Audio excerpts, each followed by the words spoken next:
the escalator. Come on. But what if God says, okay, I'm stopping the escalator, and I want you to climb out of where you are, and let's get going. Oh, amen.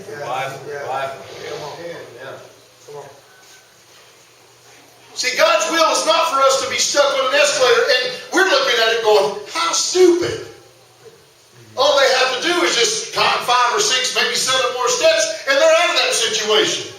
But they're sitting here, you got a cell phone? You got some, so they're going to sleep on the steps. And what happens is even the people that can fix the problem get stuck in the same situations. See, it's not just the laity of the church that gets stuck on the escalator and don't want to step out of their situation, but so does the pastor. The ones who's supposed to be able to fix the problem. I believe it's time that we look forward to change. All right. See, the human animal doesn't want to change. We don't like change. We really don't. We like compromise, though.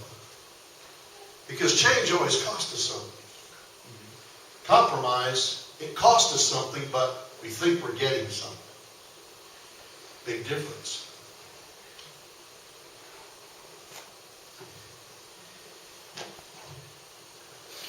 Kind of like a demonstration that I once saw done by a brother named Bubba Carden. I don't have the stuff in here to do the demonstration. But he was talking about integrity. He was talking about not compromising. He took a Coke can. And you know, a Coke can, when it's sealed and filled with liquid, you can squeeze on it as hard as you want to, and it'll still stay filled with liquid, and you can't squeeze it. Right?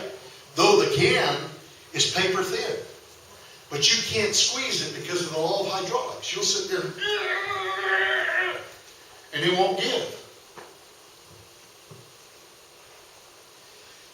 But if you just barely pop the lid, just barely,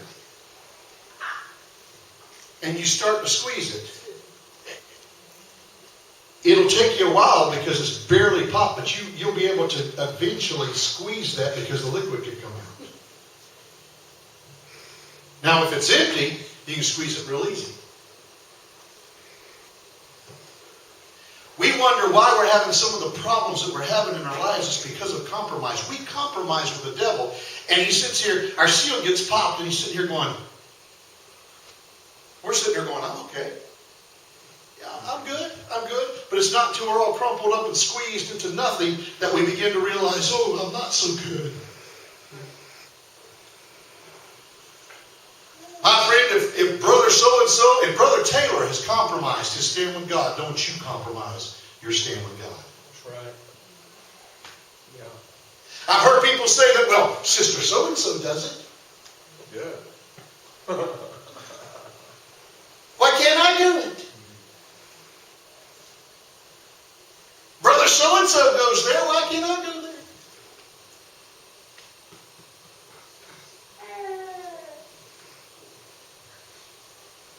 But compromise is a dangerous thing. While in the midst of compromise, we think we're bringing forth change. We are not. True change takes place when it costs you something. Amen. There's power in it. There's power in it. It's got to quit being water to become steam. Though it did quit being water, because if it ever cools back down, it changes back to water. But when the power comes forth, it changed it. When the power of God comes forth in your life, it will result in change. And vice versa, that change will result in power. If there's ever been a thing that's lacking in the Christian community today, I would say it's the power of God. We've got plenty of people that go to church. Lakeland is known for a church-going town. Still a lot of people that don't go to church, but a lot of people do. Got a lot of large churches here in Lakeland. Need a wake-up call. But going to church won't save you.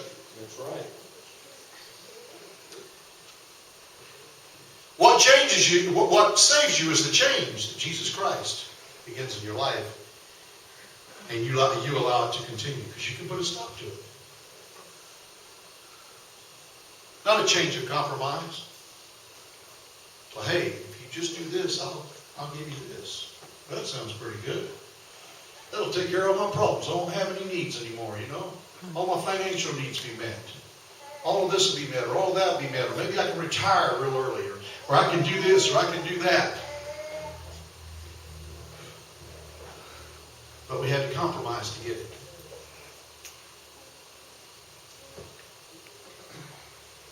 My friend, compromise is never of God.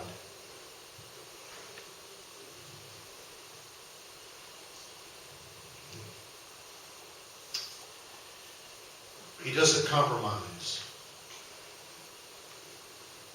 He sanctifies. Bless the Lord. Again, I say God wants to change you from change a person from just the way he is to just the way he is.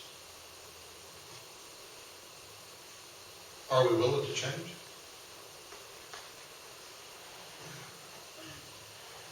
Easy to sit down and say, yeah, I'm willing. But when it comes time for the change, are we willing to change? Paul was a very successful man. Head of his department. His name was Saul at the time. He was a government official in charge of exterminating the Christians because they're not of God. He could have had another job. Would have made a difference. Because, see, that's not the important thing. His first job. The important thing was the calling God put in his life. And God, he was knocked to the ground, a great light shone around about him, and he heard a voice.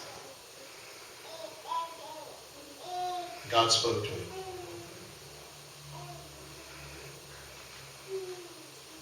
He could have very well compromised, being the man that he was, and tried to make both things work. But instead, he gave it all for the name of Christ and become one of those that he was trying to exterminate, knowing that there was going to be others following him that was going to take his place in the government trying to exterminate Christians. But God had put a calling on his life. And Paul didn't compromise. Because he didn't compromise, he became one of the greatest writers in the New Testament. His instruction is the instruction that we live by today.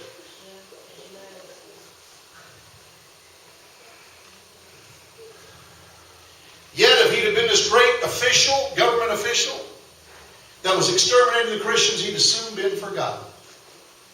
Because I don't know who followed him up, because he's been forgotten.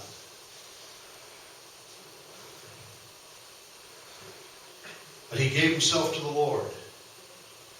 Holy. He got off the escalator. Things had stopped in his life. Okay. And God led him off the escalator. He climbed up. It wasn't easy. Because he had to do it blind. But he trusted God. In the end, well, we've already talked about that. Become one of the greatest writers of the New Testament. Why? Because he chose not to compromise. Instead, he chose the power of change. I'd like for you to stand this morning. God wants to bring forth change in your life. If you have not yet experienced that change, then I challenge you to seek him. Because in seeking him, you will find him. And in finding him, you will have a relationship with him. In being in relationship with him, you will change.